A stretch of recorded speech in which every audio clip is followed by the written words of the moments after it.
حول ولا قوة إلا بالله العلي العظيم. بسم الله الرحمن الرحيم. الحمد لله رب العالمين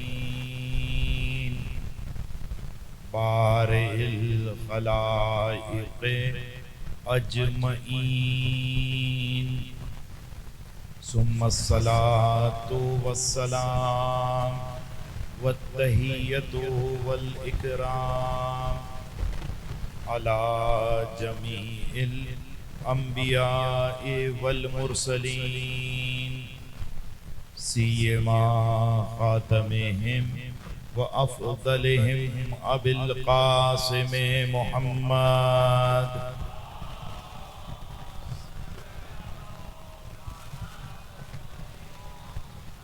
وعلى أهل بيته الأطيبين الأنجبين سيما بقية الله في الأرضين بهم نتولى ومن أعدائهم نتبرأ إلى الله. أما بعد فقال الله تعالى في كتابه المجيد وفرقانه الحميد وقوله الحق. بسم الله الرحمن الرحيم.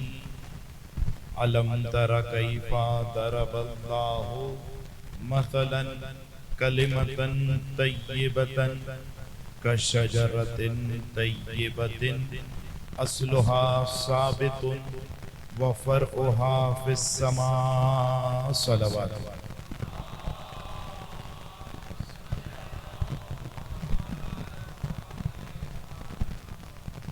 عزیزان محترم، سورہ مبارک ابراہیم میں ارشاد رب العزت ہے کہ انسانوں، کیا تم نہیں دیکھتے کہ تمہارے پروردگار نے کلمہ طیبہ کے لیے کیا بہترین مثال پیش کی ہے.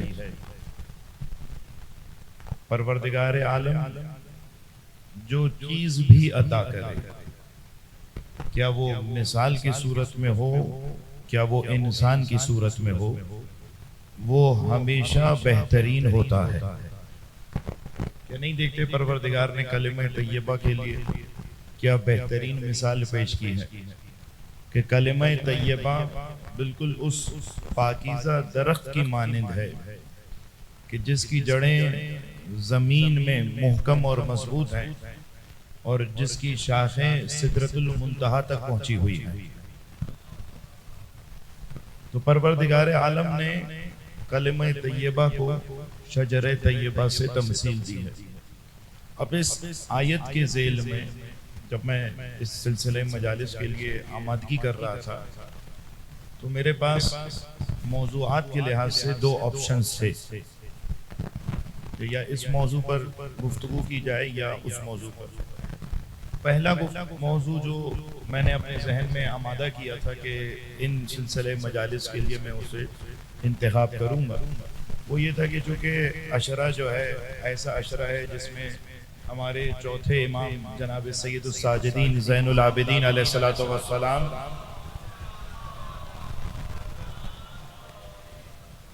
کی شہادت کے ایام ہیں. معمولاً انہی کے مصائب زیادہ بیان کیے جاتے ہیں. ان کی شہادت کا دن بھی آئے گا، شہادت کی شب بھی آئے گی، تو اسی مناسبت سے قصد یہ کیا کہ ان کی تاریخ کو، ان کی عبادی سیرت کو، ان کی اخلاقی سیرت کو، ان کی خانوادگی سیرت کو، ماتحتوں کے ساتھ ان کا سلوک کیا تھا، زوجہ کے ساتھ ان کا سلوک کیا تھا، آل اولاد کے ساتھ کیا سلوک تھا، پڑوسیوں کے ساتھ کیا سلوک تھا، حکام وقت کے ساتھ ان کا کیا جسے کہ یہ مناسبت تھی، کیا میل ملاپ تھا. خیریت سے قبلہ مزاج بخیر ہے. تو اس کو ڈسکس کیا جائے یہاں پر. لیکن میں نے اس موضوع سے بھی صرف نظر کیا. اس لیے صرف نظر کیا، وجہ بھی بتا دیتا ہوں. اس وجہ سے صرف نظر کیا کیونکہ گاہی اس مجالس میں نہیں تو کسی اور مجالس میں صحیح، اس سلسلے میں نہ صحیح تو کسی اور سلسلے میں آپ جو ہے وہ منبر سے اپنی سماعتوں کو سید ساجدین کی سیرت مبارکہ سے بہرحال معطر اور مشرف کر لیں گے.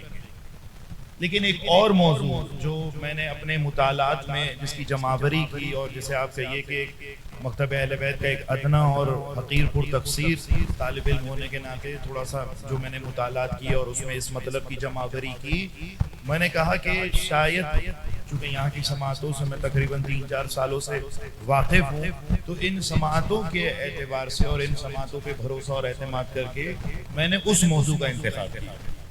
اور وہ موضوع کیا ہے میں اس سے آپ کے سامنے جسے کہیے سرخی کے عنوان سے بتا دیتا ہوں.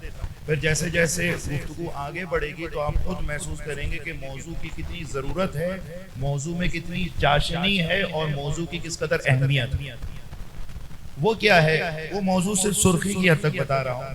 وہ سرخی اس موضوع کی یہ ہے کہ ائمہ معصومین علیہ السلام نے جو تقریباً 300 سال کا زمانہ گزارا ہے، اگر ختمی مرتبت کی بعثت کے زمانے سے لے لیا جائے، سن 40 جب سرکار 40 سال کی عمر مبارک میں پہنچے تو انہوں نے کار رسالت کو، دعوت تبلیغ کو، اسلام کے کام کو تبلیغ کرنا شروع کی. پھر اس کے بعد 23 برس سرکار کی ظاہری زندگی ہے، 40 سے 63 تقریباً 23 سال کا دورانیہ بنے گا، جس میں سرکار 13 برس مکے میں رہے اور 10 برس مدینے میں رہے. تو 23 برس کا یہ زمانہ پھر آ جائے گا 10-11 ہجری. 10-11 ہجری سے لے کے 260 ہجری تک یہ کتنا عرصہ بن جائے گا؟ 250 بن جائے گا. 250 میں آپ یہ والے 23 ڈال دیجئے سرکار کے تو کتنے بن جائیں گے؟ تقریباً 350. تو 350 سال کے دوران جو ہمارے سامنے ہماری کتابوں میں، ہماری حدیث کی کتابوں میں، ہماری تاریخ کی کتابوں میں، یا حتیٰ برادران اہل سنت نے جو تاریخ کی کتابیں تدوین کی ہیں، ان میں ان ائمہ معصومین علیہ السلام نے اور خود ختمی مرتبت نے دین کو آگے بڑھانے کے لیے کن تدابیر اور حکمت ہائے عملی سے استفادہ کیا ہے. توجہات ہے آپ میرے ساتھ؟ عام طور پہ ابھی میں آپ سے پوچھوں کہ مثال کے طور پہ سرکار نے یا کسی معصوم نے یا شہزادی کونین نے کس طریقے سے دین کی تبلیغ کی، تو آپ کے ذہن میں 2 سے 3 باتیں آئیں گی. ایک بات کیا آئے گی؟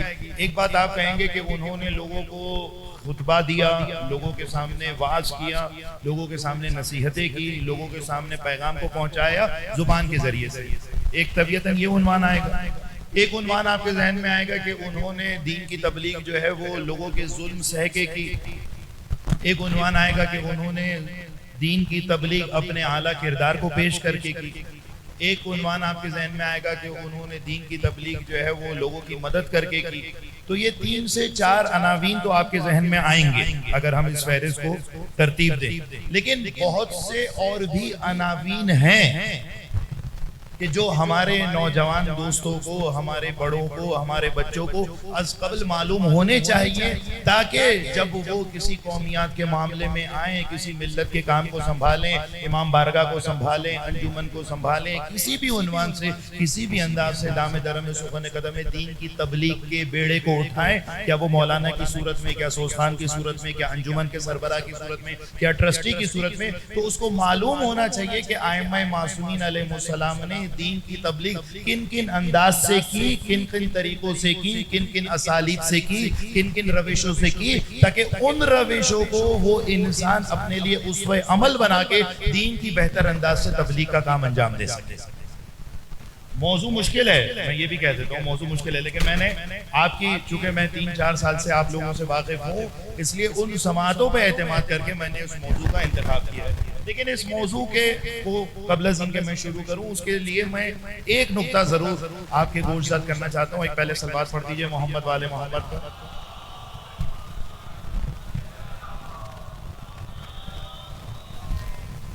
اور وہ بات یہ ہے کہ دیکھیے، جب آپ کوئی کسی کے پیر میں درد ہو، سر میں درد ہو، کان میں درد ہو، دل میں درد ہو، تو عام طور پہ اگر ڈاکٹر آپ کے آس پاس نہ ہو تو آپ سب سے پہلے کیا کریں گے؟ پین کلر کھائیں گے.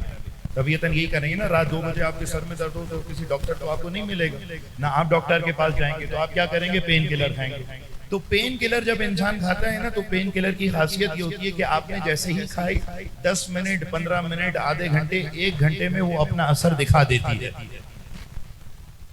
اسی طریقے سے بعض موضوعات بھی ایسے ہوتے ہیں کہ آپ نے اس کو جیسے ہی سنا تو آپ کو اس کا نتیجہ فوراً مل جائے گا، لیکن جس موضوع کو میں آپ کی سماعتوں پر اعتماد اور اعتبار کی وجہ سے شروع کر رہا ہوں، یہ میں از قبل خود ہی بتا دیتا ہوں کہ اگر آپ میں سے کوئی تبرکاً سے مجلس کے لیے آ رہا ہے تو میں اس کو منع نہیں کر رہا ہوں، وہ بالکل آئے، شریک ہو، اسے پروردگار عالم ثواب بھی عطا کرے گا، مصائب میں جو گریہ ہوگا اس کا اجر بھی ملے گا، جو تاریخ کو سنے گا اس کا فضل بھی ملے گا، بعد میں مادی تبرک ملے گا، غذائی تبرک ملے گا، وہ اپنی جگہ پہ ملے گا۔ لیکن اگر موضوع سے مستفید ہونے کے لیے آ رہا ہے تو میں ایک گزارش اس سے ضرور کروں گا کہ چاروں مجالس میں آئے۔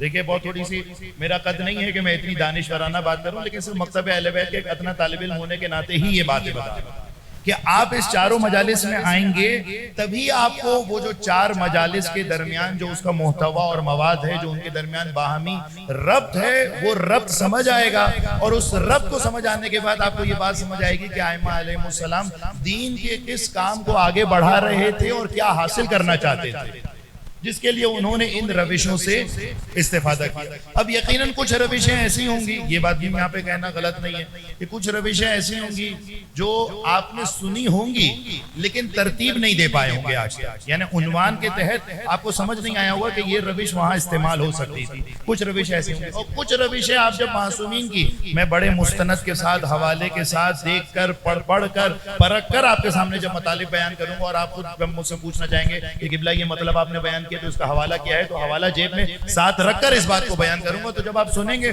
تو آپ واقعاً تعجب کریں گے کہ معصومین علیہ السلام کس گھٹن کے زمانے میں زندگی گزار رہے تھے، نتیجتاً انہوں نے کن کن عجیب روشوں کے ذریعے سے دین کو آگے پہنچایا، جو شاید آج سننے کے لیے بہت عجیب لگے۔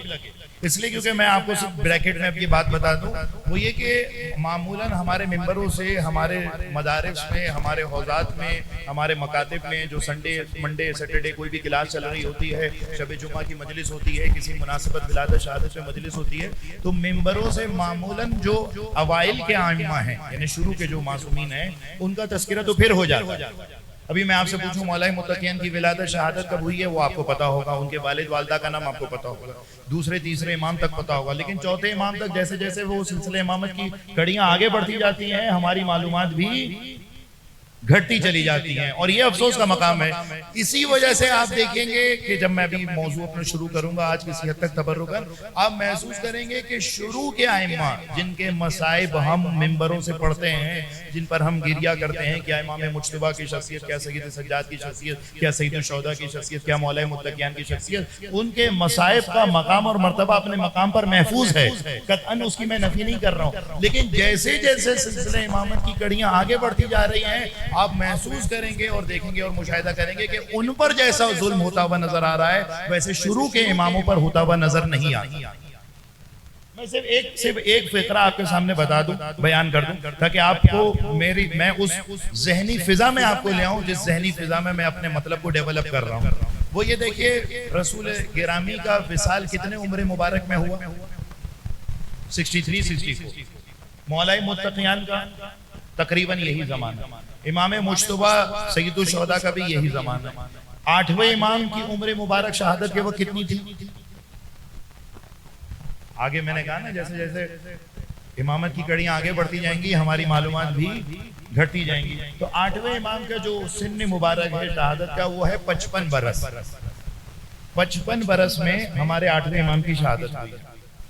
9ویں امام کی شہادت کتنے عمر مبارک میں ہوئی ہے؟ 23 برس۔ 23 برس۔ 10ویں امام کی شہادت کس عمر مبارک میں ہوئی ہے؟ 40 برس۔ 11ویں امام کی شہادت کس عمر مبارک میں ہوئی ہے؟ 27 برس۔ 12ویں امام پردے غیب میں۔ اب آپ مجھے انصاف سے بتائیے، آج کے زمانے میں جہاں ماحولیاتی آلودگی اس قدر زیادہ ہے، پولوشن ہے، نمک کھائے تو بلڈ پریشر، چینی کھائے تو شوگر، تیل کھائے تو کولیسٹرول، تو انسان جو اتنی بیماریوں میں کیا اندر سے اور پھر اسٹریس، پریشانیاں، ڈپریشن، بیٹی کی پریشانی، بیٹے کی پریشانی، بیگم کی پریشانی، بھائی کی پریشانی، پڑوسی کی پریشانی، رشتہ داروں کی پریشانی، وہ ساری پریشانیوں سے جو اسٹریس اور ڈپریشن ڈیولپ ہوتا ہے وہ اپنے مقام پر، کھانے سے جو بیماریاں آتی ہیں وہ اپنے مقام پر، ماحولیاتی آلودگی ہے جو وہ اپنے مقام پر، لیکن آج بھی کیا کوئی انسان، آپ مجھے بتائیے، ان سارے مسائل کے باوجود 23 عمر عمر کے 23 سن میں 23 سال کے سن میں کیا وہ مرتا ہے؟ 40 سال میں مرتا ہے. یہ آپ یقین کیجئے آپ پوری بے احتیاطی کیجئے, شوگر کے لحاظ سے بے احتیاطی کیجئے, کولیسٹرول کے لحاظ سے بے احتیاطی کیجئے, بلڈ پریشر کے لحاظ سے بے احتیاطی کیجئے, پھر بھی آپ 40 سال کی عمر میں نہیں مریں گے. لیکن آخر اماموں پر ایسا کیا ظلم ڈھایا جا رہا ہے کہ نسلاً بعد نسل, ہر پیڑھی کے بعد دوسری پیڑھی, ہر جنریشن کے بعد دوسری جنریشن کی عمر جو ہے وہ ہمیں گھٹتی بھی نظر آتی ہے. آپ لوگ میرے ساتھ ہیں؟ مجھے اندازہ ہے خشک موضوع ہے لیکن دلچسپ موضوع. ایک صلوات پڑھیے محمد والے محمد پر.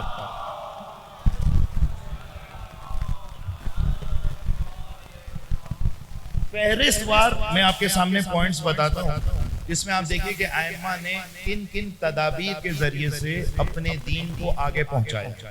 پہلا عنوان, اگر کوئی دوست, کوئی نوجوان دوست اسے یادداشت کرے, اسے لکھے, تو آپ یقین جانیے اس کے لیے معلومات کا اور تاریخ کو سمجھنے کے لحاظ سے بہترین, جسے کہیے ایک ویو اور ایک ویژن اس کے پاس حاصل ہو جائے گا. پہلا عنوان جس کے ذریعے سے اماموں نے اپنے دین کو آگے پہنچایا ہے وہ عنوان ہے نفوذ. نفوذ کسے کہتے ہیں؟ آپ کہتے ہیں نا یہ چیز نافذ ہو جائے. نافذ ہو جانا کسے کہتے ہیں؟ امپلیمنٹیشن کو. یہی کہتے ہیں نہیں ہو جائے بھائی. آج سے ہم نے عباس ٹاؤن کی مسجد کے لیے یہ لا پاس کیا ہے کہ یہاں پر مثال کے طور پہ اس طریقے سے مجلس ہوگی, تو یہ جو قانون جو ہم نے پنچایت میں کمیٹی میں بنائے ہیں یہ نافذ ہونے چاہیے. نافذ ہونے چاہیے یعنی کیا مطلب ہے؟ یعنی یہ یہاں پر امپلیمنٹ ہونے چاہیے. یہی ہے نافذ ہونے کا مطلب. نہیں, اسی نافذ سے لفظ بنا ہے نفوذ. نفوذ کسے کہتے ہیں؟ نفوذ اسے کہتے ہیں کہ میرا ایک نظریہ ہے, اس نظریے کے تحت میں ایک سسٹم بنانا چاہتا ہوں. سامنے والا کا بھی ایک نظریہ ہے, اس کے نظریے کا بھی ایک سسٹم ہے. اس کا سسٹم میرے سسٹم سے کانفلکٹ کرتا ہے, میرا سسٹم اس کے نظریے سے اور سسٹم سے کانفلکٹ کرتا ہے. تو اب میں اپنے کام کو آگے بڑھانے کے لیے کیا کرتا ہوں؟ اس کے سسٹم کے اندر اپنے افراد کو پیدا کرتا ہوں. تھوڑا سا میرے ساتھ رہیے گا, میں نے پہلے ہی کہہ دیا ہے کہ موضوع خشک. میں کیا کرتا ہوں؟ اس کے سسٹم کے اندر اپنے کام کو آگے بڑھانے کے لیے, اپنی تحریک کو آگے بڑھانے کے لیے, اپنی نہضت کو آگے بڑھانے کے لیے, اپنی تبلیغ اور رسالت کو آگے بڑھانے کے لیے اس کے سسٹم میں, کیونکہ اس کا سسٹم اس وقت حاکم ہے, چونکہ اس کا سسٹم اس وقت امپلیمنٹ ہو رہا ہے, تو اس کے سسٹم کے اندر جو کلیدی منصب ہے, جو اہم پوسٹ ہے, اس پر میں اپنا بندہ فٹ کرواتا ہوں. اسے عربی میں یا فارسی میں یا آپ اردو میں بھی کہہ سکتے ہیں نفوذ, یعنی اپنے بندے کو نفوذی کے طور پہ.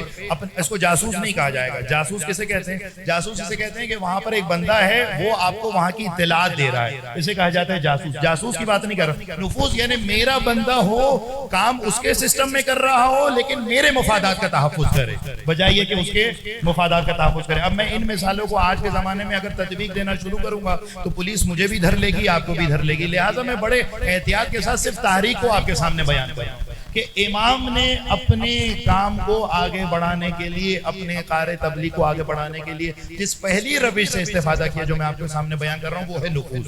اب میں نفوذ کے ذیل میں مثال دوں گا تو آپ کے سب کے ذہن میں کلک ہو جائے گا کہ مولانا بالکل صحیح فرما رہے تھے. وہ کس کی مثال ہے؟ مثالیں بہت سی ہیں, نفوذ کی ایک مثالیں نہیں ہے, مثالیں بہت سی ہیں, لیکن میں وہ مشہور اور معروف مثال دے رہا ہوں جو آپ کے ذہن میں پہلے سے محفوظ ہے, تاکہ آپ کو مطلب بڑا لنک نظر آئے. وہ کیا ہے؟ 7ویں امام, امام موسیٰ کاظم علیہ السلام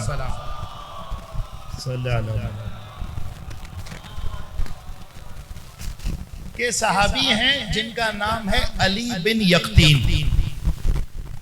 میں نے نام لیا, سب آپ کے ذہن میں آگے نہیں آگے.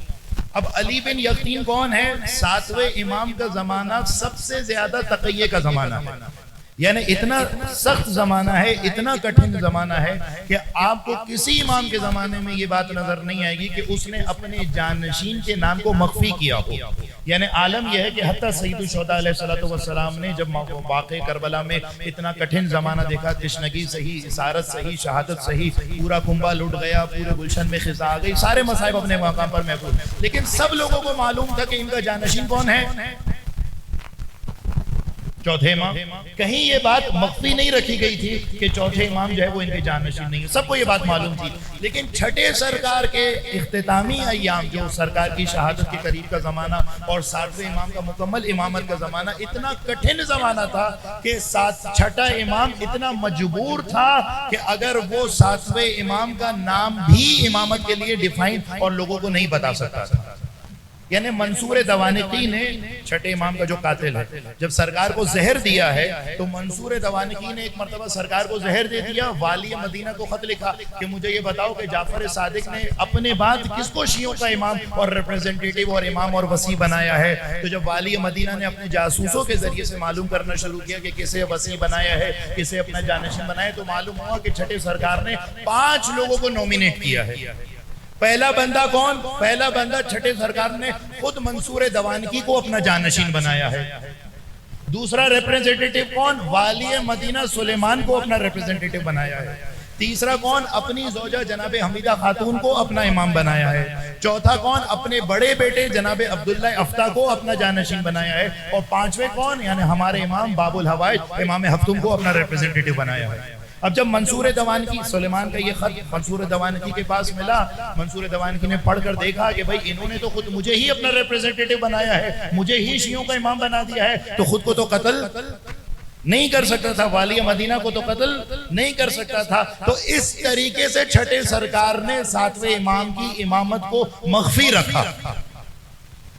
جب لیکن چاہنے والوں کے پاس جب یہ بات پہنچی، اب توجہ آپ یہ سوال تو کر سکتے ہیں کہ بھئی چاہنے والوں کے پاس جب یہ بات پہنچے تو چاہنے والے کیسے پہچانیں گے کہ حقیقی امام کون ہے اور جعلی امام کون ہے. تو جب چاہنے والوں کے پاس یہ بات پہنچی تو چونکہ ان کے پاس مکتب امامت کے پرنسپلز اور مبانی اور بنیادیں موجود تھیں تو انہیں یہ بات سمجھ آ گئی کہ حقیقی امام کون ہے. کیوں؟ اس لیے کیونکہ منصور دوانقی ظالم بادشاہ ہے، امام برحق کا جانشین کبھی بھی ظالم بادشاہ نہیں بن سکتا.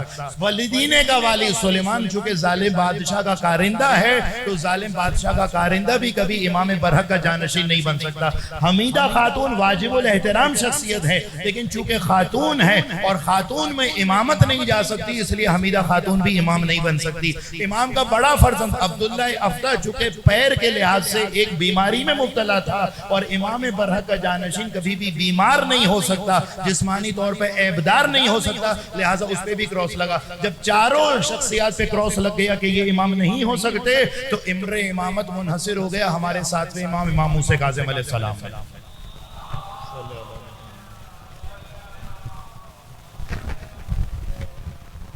توجہ فرما رہے. اس طریقے سے لوگوں نے پہچانا کہ صحیح امام کون ہے اور جسے کہیے کہ جعلی امام کون ہے.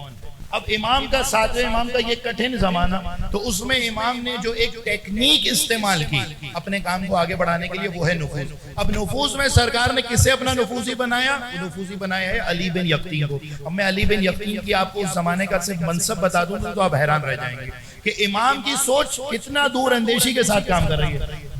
ہم عالم اسلام کا سب سے بڑا منصب ہارون الرشید کے پاس ہے جو خلیفۃ المسلمین ہے. خلیفۃ المسلمین کا سیکنڈ مین آج کی زبان میں second man very next person جو بنایا گیا وہ علی بن یقطین کو بنایا گیا.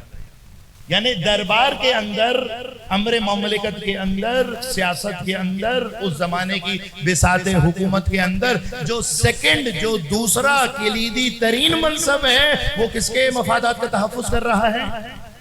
امام کے مفادات. اور امام نے کیسے؟ اب یہ علی بن یقطین دیکھیے اگر مثال کے طور پہ ہم شیعہ کمیٹی یہاں پہ ساری شیعہ انجمنیں بیٹھیں اور بہرحال یہ بات دل ناخواستہ کہہ رہا ہوں، اللہ کرے یہ بات جھوٹی ہو اور میرا فرضیہ بھی غلط ہو، کہ ہم اپنے سے ہمیں ایک موقع ملا، ایک مناسبت ملی، ایک موقعیت فراہم ہوئی، ایک توفیق ہوئی کہ ہم بھی اپنا کوئی بندہ جو ہے وہ حکومت میں اسے اسٹیک دلوا سکتے ہیں. تو آپ نے ہم سب نے طے کیا کہ زید صاحب جو ہیں فلاں صاحب زید صاحب ہیں، ہم جو ہے وہ آج سے انہیں سی ایم کا ہماری شیعہ بنیاد پر سی ایم کا جو ہے وہ سیکرٹری بننے کی کرسی ویکنسی بنی ہے تو ہم زید صاحب کو سی ایم کا سیکرٹری بنا دیتے ہیں. ہم نے بنا دیا. تو آپ مجھے انصاف سے بتائیے کہ 1 مہینے بعد یا 1 سال بعد ان کا بنگلہ بنے گا یا شیعوں کے مسئلے حل ہوں گے؟ معاف کیجئے گا میں تھوڑی تلخ باتیں کرنے کا عادی ہوں، جو سننے میرا مزاج جانتے ہیں وہ جانتے ہیں کہ میں تلخ باتیں اور میٹھی باتیں دونوں کرتا ہوں. اب آپ مجھے انصاف سے بتائیے ان کی گاڑی بنے گی یا شیعوں کے مسئلے حل ہوں گے؟ ان کا بینک بیلنس بنے گا یا شیعوں کے مسئلے حل ہوں گے؟ شیعوں کے بنیادی ترین مسئلے حل ہوں گے نہیں، اور وہ فرد جسے ہم متقی سمجھ کے، پرہیزگار سمجھ کے، 5 وقت کا نمازی سمجھ کے، عزادار سمجھ کے، قوم کا مخلص سمجھ کے، جو صرف ایک دکاندار تھا، یہ والی بات میں مزاح نہیں کہہ رہا، یہ فرضاً نہیں کہہ رہا، میں ریئل واقعہ بتا رہا ہوں کہ ایک شخص کو شیعہ بنیادوں پر ایک سیٹ دلائی گئی، وہ بندہ اپنے مالی لحاظ سے صرف دکاندار تھا. اس سے زیادہ کوئی کلو نہیں دیں گا اور آپ کا ذہن وہاں جا بھی نہیں سکتا جہاں کی میں بات کر رہا ہوں، لیکن پاکستانی کی بات کر رہا ہوں. صرف دکاندار تھا، لیکن جب اسے وہ سیٹ دلائی گئی اور جب وہ سیٹ ختم ہوئی تو وہ دکاندار سے بڑھ کے اب وہاں کے علاقے کا سب سے بڑا چودھری بن گیا، سب سے بڑا وڈیرا بن گیا. کہاں سے آیا آپ کے پاس یہ پیسہ؟ شیعہ تو وہیں پہ وہیں کھڑا ہے. شیعوں کے تو کوئی مسائل برطرف نہیں ہوئے. شیعوں کے تو عالم یہ ہے کہ جو سوسائٹیز ہیں وہاں کے علاقے کی گلی کا جو گٹر کا ڈھکن ہے وہ تک نہیں لگا. آپ کے پاس یہ پیسہ کہاں سے آ گیا؟ تو بہرحال اب علی بن یقطین امام کا نفوذی آدمی ہے، لیکن کس کے مفادات کا تحفظ کر رہا ہے؟ امام کے. یعنی عالم یہ ہے کہ علی بن یقطین امام سے دست ادب جوڑ کر کہہ رہا ہے کہ فرزند رسول آپ مجھے اجازت دیجئے، مجھے اس سیٹ پر کام نہیں کرنا کیونکہ مجھے پسند نہیں ہے کہ میں حق کو چھوڑ کے ظالم کے ساتھ کام کروں. یہ کون کہہ رہا ہے؟ جسے سی ایم کا سیکرٹری نہیں بنایا گیا. کیا بنایا گیا ہے؟ آج کی زبان میں کہہ رہا ہوں وزیر اعظم بنایا گیا ہے. وزیر اعظم میں پی ایم ہاؤس میں بیٹھ کر علی بن یقطین کہہ رہا ہے کہ فرزند رسول مجھے اجازت دیجئے، مجھ سے حق کو دیکھ کر ظالم کے ساتھ کام نہیں ہوتا.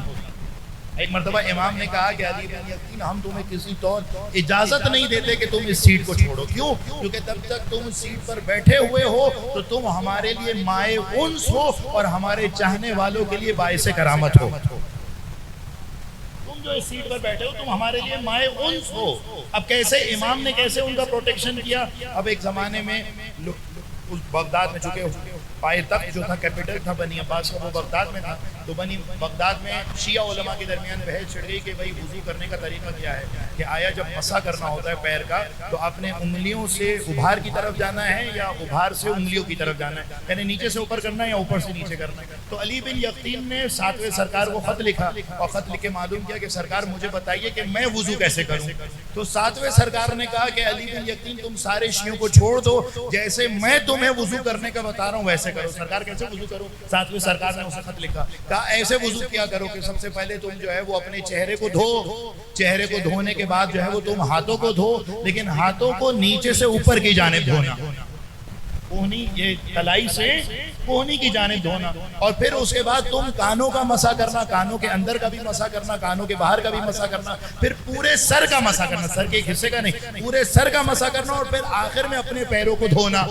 اب یہ کس کے وضو کی طرف اشارہ ہو رہا ہے؟ یہ تو آپ سمجھ گئے. تو آخر میں اپنے پیروں کو دھونا. تو ایک مرتبہ علی بن یقطین کہتے ہیں کہ یہ مولا آپ نے جو وضو کا طریقہ بتایا ہے، شیعوں میں سے تو کوئی بھی صحابی آپ کا اس وضو کے طریقے کا قائل نہیں ہے، بلکہ سارے علماء، سارے اصحاب معصومین علیہ السلام کا اس پر اجماع اور اتفاق ہے کہ ایسے تو وضو ہوتا ہی نہیں ہے. لیکن سرکار نے چونکہ کہہ دیا تھا کہ علی بن یقطین جیسے میں تمہیں وضو کرنے کا طریقہ بتا رہا ہوں تم ویسے ہی وضو کرنا. ایک مرتبہ علی بن یقطین نے امام کی اطاعت کرتے ہوئے ویسے ہی وضو کرنا شروع کیا. اب ہارون الرشید کے پاس بار بار لوگ چغلی کر کے جا رہے تھے، چغلی لے کے جا رہے تھے کہ علی بن یقطین جو ہے وہ رافضی ہے، علی بن یقطین جو ہے وہ تیرے بجائے موسیٰ ابن جعفر کو اپنا امام اور والی مانتا ہے. تو سارے لوگ چغلی کرتے گئے. تو ایک مرتبہ ہارون الرشید نے کہا کہ بھئی آج سے میں علی بن یقطین کے وضو کی پوری کمپلیٹ اس کی نگرانی کروں گا کہ علی بن یقطین کیسے وضو کرتا ہے. تو ایک مرتبہ علی بن یقطین جب وقت نماز ہوا اپنے حجرے میں گئے وضو کرنے کے لیے، تو اس نے خاموشی سے ایک استتار، ایک پردہ لگوایا کہ میں دیکھوں کہ کیسے وضو کر رہا ہے. اب دیکھا علی بن یقطین کیسے وضو کر رہے ہیں، تو دیکھا پہلے ہاتھ دھو رہے ہیں، پھر سر کو چہرے کو دھو رہے ہیں، پھر اس کے بعد کانوں کے ظاہر اور مخفی حصے کو مسح کر رہے ہیں، پھر پورے سر کا مسح کر رہے ہیں، پھر ہاتھوں کو دھونے کے لیے نیچے سے اوپر کی جانب ہاتھ پھیر رہے ہیں، پھر پیروں کا مسح کرنے کے بجائے باقاعدہ پیروں کو دھو رہے ہیں. تو اس نے کہا کہ ہو نہ ہو یہ علی بن یقطین کی حسد کی وجہ سے لوگ اس پہ تہمت لگاتے ہیں کہ یہ رافضی اور موسیٰ ابن جعفر کا شیعہ. اس طریقے سے امام نے علی بن یقطین کو بچایا. اب جب یہ بلا ٹل گئی، ایک مرتبہ امام نے پھر خط لکھا کہ علی بن یقطین جیسے ہمارے آبا و اجداد نے وضو کا طریقہ بتایا ہے، آج سے تم ویسے ہی وضو کیا کرو. ایک صلوات پڑھیے امام کی ذات پر.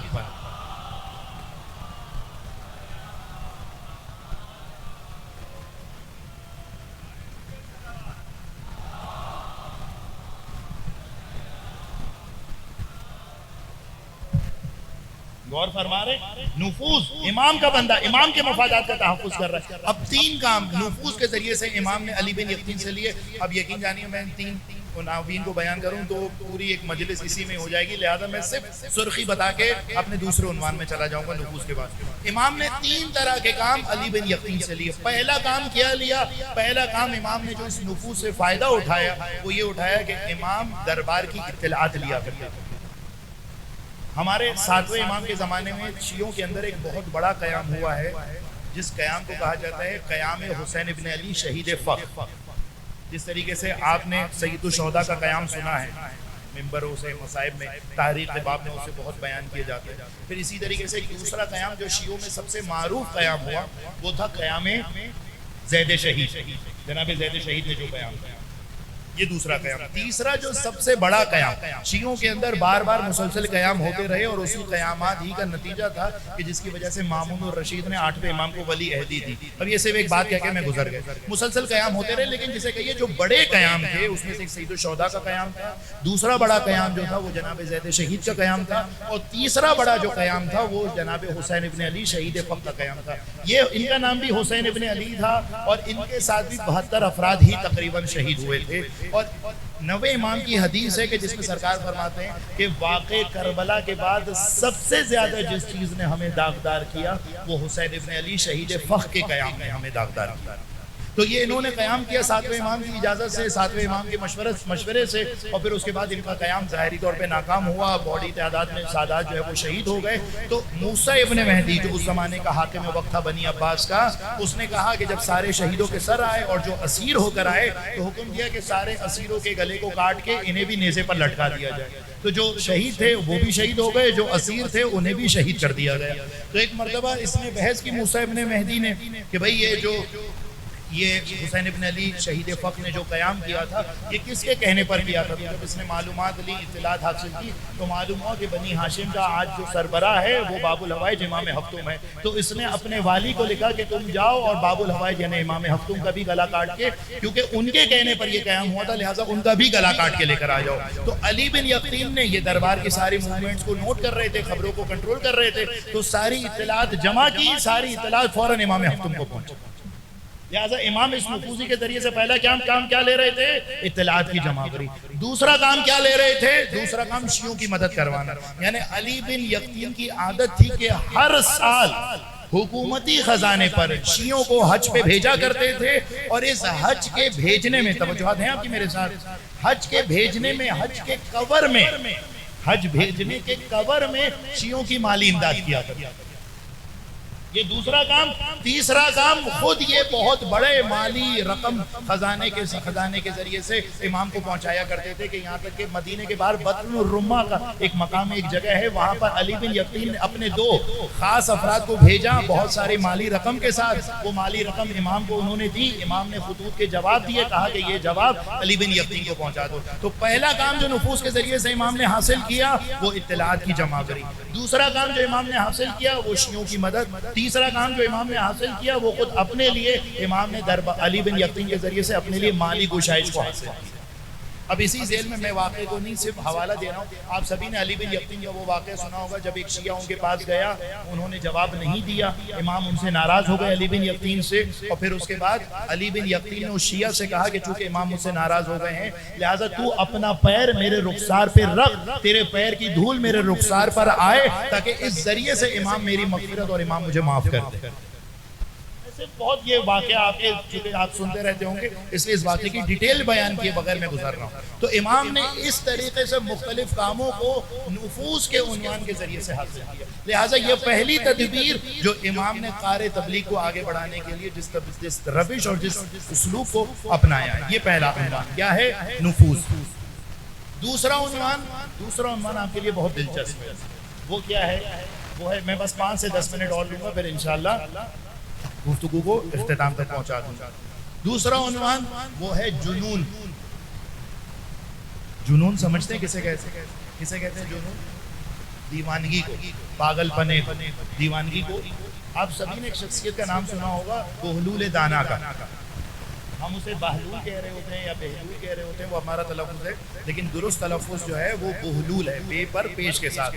بغداد میں ان کا مزار آج بھی ہے اور وہاں پر بہرحال اپنی وہاں کی کرامت ہے، اسے کسی اور وقت کے لیے رکھ دیا۔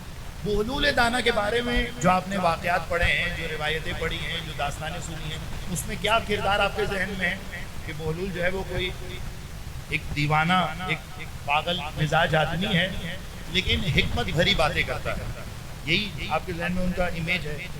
سوال یہ ہے کہ یہ بہلول پاگل پنے کی زد میں کیوں آئے؟ یعنی بالکل آپ کو ایک تاریخ کا ایک عجیب باب میں آپ کے سامنے کھول دیا، یہ جو پاگل پنے میں آئے یہ کیوں آئے؟ اصل میں یہ بہلول دانا، ان کا نام تھا وہب ابن عمر۔ یہ وہب ابن عمر اپنے شہر کوفہ میں بہت بڑے مفتی اور بہت بڑے فقیہ تھے۔ ہارون الرشید یہ چاہتا تھا کہ ساتویں امام کو فقہا کا فتویٰ جمع کرے اور فقہا اس بات کا فتویٰ دیں کہ امام موسیٰ کاظم جو ہے وہ واجب القتل ہے۔ کیوں؟ اس لیے کیونکہ جب فقہا فتویٰ دیں گے کہ ساتواں امام جو ہے وہ واجب القتل ہے تو نتیجتاً خمیازہ بھی کسے بھگتنا پڑے گا؟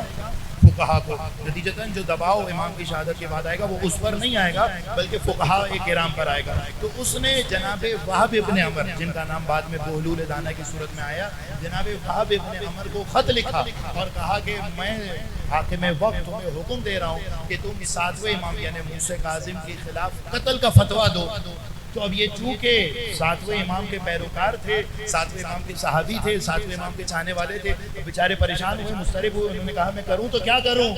تو انہوں نے زندان میں کسی طریقے سے امام کو خط لکھا کہ میں اس گرفتاری میں مبتلا ہو گیا ہوں، آپ مجھے حل بتائیے۔ تو ساتویں امام نے انہیں بتایا کہ تم جو ہے وہ جنون کا، پاگل پنے کا ایکٹنگ کرو، ڈرامہ کرو، معاف کیجیے گا تعبیرات کی کوتاہی میری طرف سے ہے، لیکن یہ جنون کا، پاگل پنے کا، اس نفسیاتی عارضے کی ایکٹنگ کرو، اس ذریعے سے پروردگار عالم تمہیں اس گرفتاری سے بچا لے گا۔ اب جیسے ہی ان کے پاس خط آیا تو انہوں نے کیا کیا، انہوں نے ڈنڈی لی، ڈنڈی لے کر ان کی عادت یہ تھی کہ کوفے کی گلیوں میں اس ڈنڈی پر بیٹھ کر اسے گھوڑا بنا کر گھوما کرتے تھے اور لوگوں کو کہا کرتے تھے آؤ اس سواری پر بیٹھ جاؤ۔ بچے ان کے گرد جمع ہو جاتے تھے، بچے پتھر مارتے تھے، وہ حکمت بھری باتیں کرتے تھے، لوگ ان کی باتوں سے محظوظ ہوتے تھے۔ اور اس طریقے سے جب حاکم وقت نے دیکھا کہ جسے میں فقیہ کوفہ سمجھتا تھا وہ تو ایک دیوانہ شخص ہو گیا ہے، وہ تو اس بیماری اور ذہنی عارضے میں مبتلا ہو گیا ہے، تو اس حاکم وقت نے یعنی ہارون الرشید نے اپنے قصد سے، اپنے ارادے سے وہ منصرف ہوا اور اس طریقے سے پروردگار عالم نے جناب وہب ابن عمر کو اس گرفتاری سے نجات عطا کی۔ کیسے نجات عطا کی؟ جنون کے ذریعے سے۔ اب میں پھر کہہ رہا ہوں جس طریقے سے نفوس کے ذیل میں بہت سے مطالب، بہت سے افراد کی واقعات میرے ذہن میں، لیکن میں ان سے صرف نظر کر کے صرف میں نے علی بن یقین کا واقعہ آپ کے سامنے بیان کیا۔ جنون کے ذیل میں بھی ہمارے پاس بہت سے اصحاب ہیں کہ جب حاکم وقت کا ان پر عتاب آتا تھا تو امام کے حکم سے وہ اپنے آپ کو پاگل پنے میں مبتلا کرتے تھے تاکہ اس تظاہر کے ذریعے سے اپنے آپ کو اس عتاب سے بچا سکیں۔ اس طریقے سے امام نے اپنی نہضت کو، اپنی تحریک کو آگے بڑھایا۔ آج شب جمعہ ہے۔ شب جمعہ وہ شب ہے کہ جسے مخصوص کیا گیا ہے زیارت امام حسین علیہ السلام۔ پروردگار ایسی ایک شب ہمیں بھی توفیق دی کہ ہم ایک شب جمعہ کربلا معلی میں بھی گزار سکیں۔ جانتے ہیں شب جمعہ میں امام حسین کے مصائب پڑھے جائیں، بیویوں کے مصائب پڑھے جائیں، بقیہ شہدائے کربلا کے مصائب پڑھے جائیں، لیکن ایک مصائب ایسے ہیں کہ نقل یہ ہے کہ جب بھی کوئی انسان شب جمعہ کربلا میں ہو تو وہ علی اکبر کے مصائب نہ بڑھا کر